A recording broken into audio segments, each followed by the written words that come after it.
right, turn it over to you, Coach. Good morning. Good to see everybody. Obviously, it's been quite a grind to get to the last conference game of the year. It's been a rewarding, very rewarding trip through all the COVID navigations and everything else, and to get an unbelievable opponent in Ohio State, and coming off the Michigan game, I thought we did some very positive things. I thought our grit, our intensity, our attention to detail was really good, and I liked watching that. That's comforting as a coach. We can talk all we want about the offensive side, but the defense was really solid. We did a great job on the glass, and then opportunistic on the offensive end, and executed fairly well for the most part. Obviously, getting an Ohio State team who's extremely well coached. They're one of the best offensive teams in the country. They've got a uniqueness about them with EJ Liddell. Being able to step out and make threes, being able to drive it, not necessarily a low post oriented team, but a team that is shoots the three. I think they're third in the Big Ten in 3-point shooting, and they do it from all spots. And as I said, the first time around with them, I think Washington is one of the most underrated players in our league. I still believe that. He's had a phenomenal year. They've got a great shooter in Arns, and then they've got guys Sewing and Walker who just elevate everybody else's game. So it's a terrific basketball team. We'll have to play very, very well, and another great challenge for us. Hey, Coach, you mentioned EJ has had success against you guys the 2 times that he's gone against you. What do you feel like you have to do better to make it more difficult on him?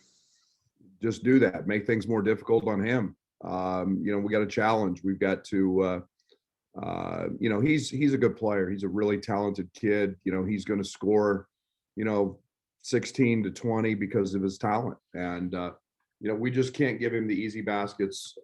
He made 4 threes in the first game against us. And we got to do a better job of contesting that. But again, they do a good job of putting him in actions where he has the ability to pop, and you can't give him the easy stuff on offensive rebounds, and those we've got to make those really hard for him. I don't know if you saw Kendall Gill putting on the Illinois jersey in the Bulls pregame. It seems like some of these alums are coming out and showing a lot of pride, whether it's him, Darren Williams on Instagram, Eddie Johnson. How much have you seen of that? And if any, what does that mean to you? Well, now you're making me look really, really bad because I haven't seen any of that. I have not even opened a social media account since September. So, my information comes from you guys and my staff, but, that's what it should be. That's what this should be. That makes me feel good.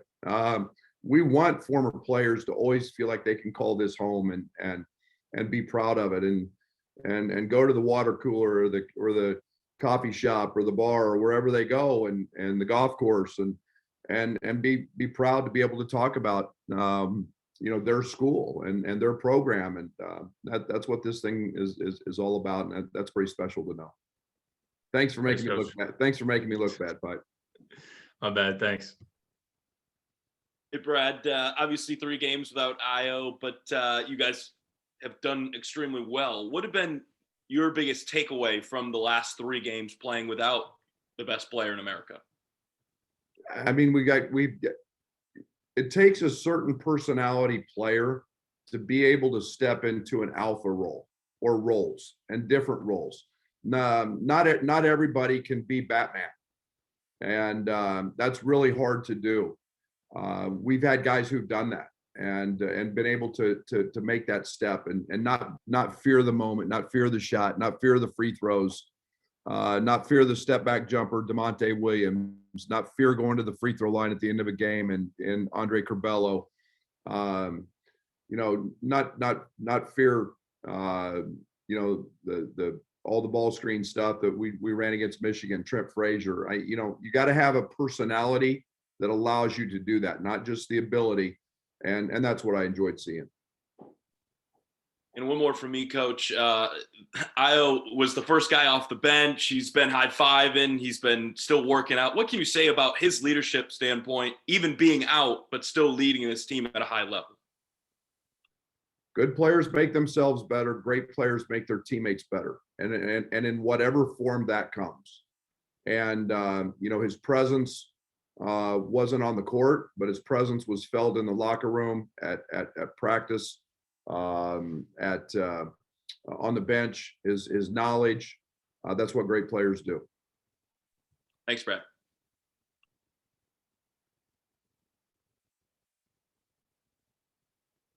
No more questions. Coach, what is the update on Io, and will there be a adjustment when he gets back on the court? Will there be a little bump adjusting back to him? Day to day, you know, I've said it many times. I mean, there's no reaction. I've not seen him yet today. To know when you go through the protocols, there's certain various, I don't know how many steps, but you can't rush those. You don't question those. You just move forward. So we'll see what reaction is gone, and you know, how he handles those individual steps. But you know, I don't know why we would think we would have a hiccup. I mean, I think anytime you have the ability to insert the best player in college basketball back in, and know that we made ourselves better in some areas because we found out some other options that we really like and are pretty good. I'm pretty excited about that. You mentioned the grueling regular season. Did you feel more exhausted than usual? Do you feel like it's a normal end of the regular season, or do you feel more exhausted, more spent than usual? You think your team? It's normal. You know, it has been for me. I mean, it's the players love playing. I mean, I think they're in a pretty good place. I think it's you know, it's I think if you ask every coach in this league, they'll tell you that they're ready for it to be over. You know, it gets to be a grind in this league, and it's the best league in the country, and you know, there's just no easy ones. So you know, it is what it is, and we're excited, and you know, it's March, and hopefully it's a long March. Thank you. Hey, Brad.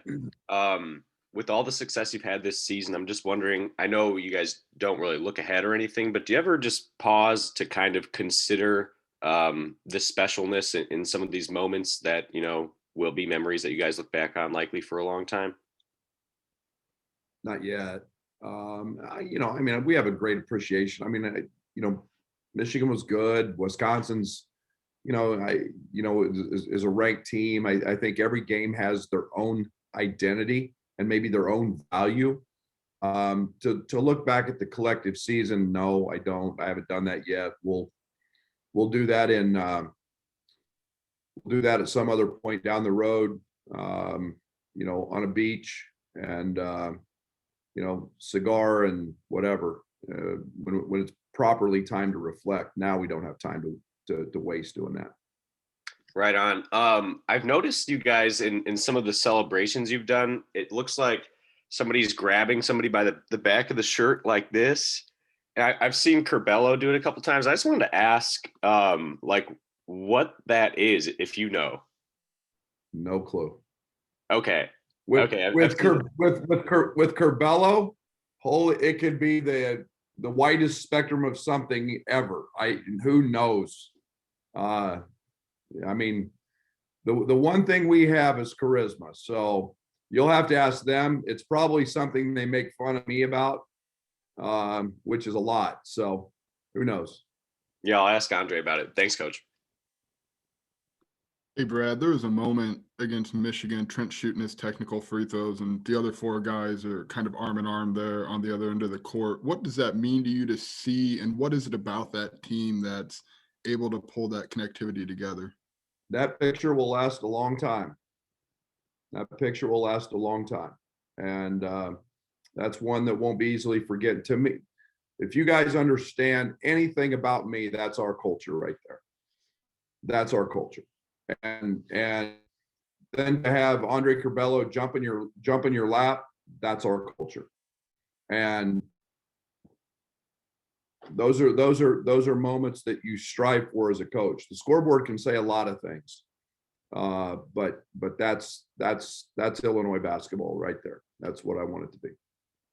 How is that cultivated? Like Georgie's a guy who we always see him with his arm around each other. Feels like he's probably got a pretty big hand in some of this, but how is that cultivated for every guy on that bench? It's character. You know, when you guys hear me say character over characters, that's it. You recruit character people. You recruit winners. You recruit people who are unselfish, who have a willingness to want to be a part of something bigger than themselves. And you know, that doesn't come easy with 18-year-olds. If you guys will remember when you were that age, you were pretty stubborn. You thought you had all the answers. But if you got high character people, you've got a chance, and you've got to nurture that. You've got to fight it. You've got to love it. You've got to, and that's, to me, it's that picture will live well beyond that moment. Real quick, if I could, is that a framed one for the office at some point, or? Framed them, and when this new building's built, that's going to be a gosh darn wall. You know, that's not going to be a picture. That's going to be a wall in the new building.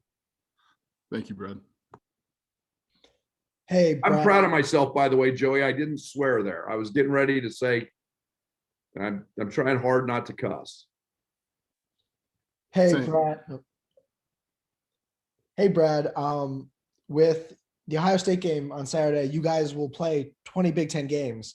Was there ever a doubt in your mind during the season, you know, maybe when you had that 10-day pause in January, that you guys would get to that point?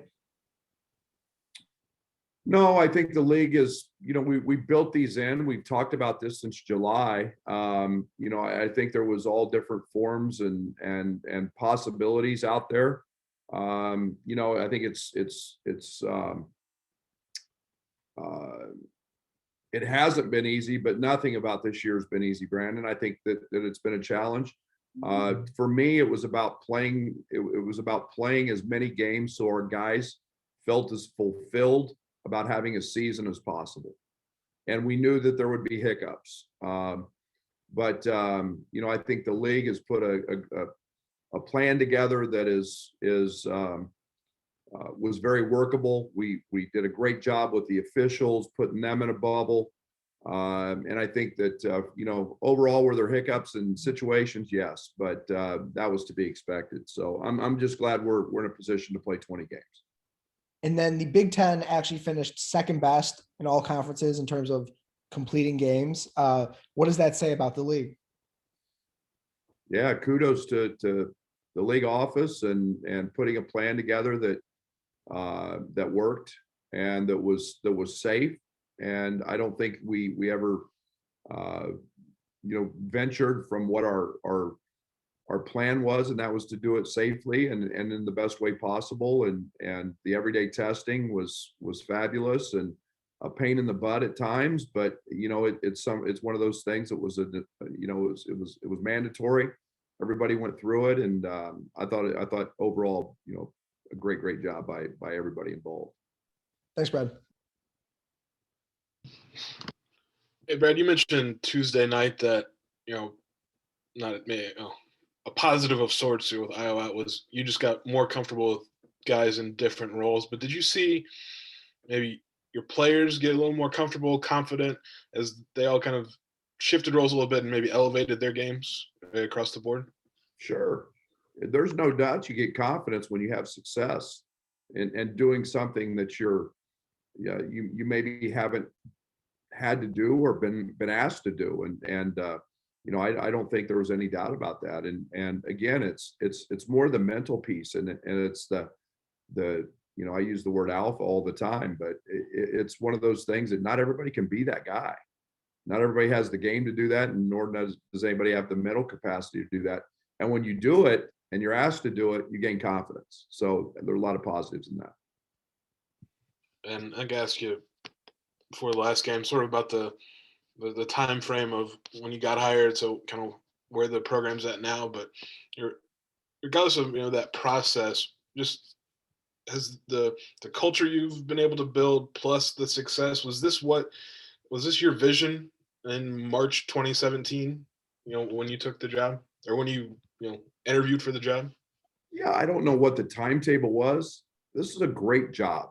And this is a place that you can have the ability to have success and win championships. And I believe that. And if I didn't believe that, I wouldn't have come. And I believe that in the bottom of my heart. And it goes well beyond me. It's Josh, it's administrative support. It's a great staff. I don't know what the timetable was, Scott, but yeah, I wouldn't have come here if I didn't believe this, and I still do it. And I still think it's one of those jobs that you can do this and be successful at it for more often than not. Thank you. Hey, Brad, we're coming up on a year that the season stopped, and I'm just wondering, how has this last year kind of impacted or changed you and maybe your perspective? A lot. There's no doubt, a lot. Most of it starts on the personal side for me, going from 3 chins to 1, kind of a lifestyle change in that way. I spending more time with my family, which has been refreshing. How I coach has evolved and changed because I couldn't plan anything, and it was agonizing throughout the summer, to be honest. You want to spend time and you don't know what your team is, but I think that it's been great for our players. They've developed great relationships. I think our staff has continued to grow. So I think it's been a challenging and hard year, but I think it's also been one of great growth, and that's been personally and professionally. You mentioned you have to change your way. Is it just being more patient or less controlling? And what does all of this mean now as you guys are preparing for what you hoped to do last year? Well, I'm not very patient. I mean, it's one of my huge character flaws. And I mean, it's personality traits is I'm not, and I've become that. I'm very, very trusting of our staff. I mean, that's one of the things that I never have to worry about. I've got great people around me, and they're all very, very competent at what they do, and it's just me letting them do it, and then overseeing and managing it. So that part has never been an issue. But I think you want to know what's coming. You want to be able to plan something, and that hasn't been the case this year. But we're we've tried to make Ubben a really, really fun and cool place to be. We've had to think of different things that we've never thought of, from using the tables to, as lockers and not being in our locker room, and how do guys shower and I mean, it's just, you name it. And it's just been one thing after another that has forced you to think about a lot of things that you don't. And that's okay. That's okay. It's been good. Thanks, Brad. Brad, I heard you on Scott Van Pelt last night just talking about celebrating things more. Is that something similar to what Jeremy's asking? Like, you've learned over time? Do you cherish things a little bit more now than maybe you did before?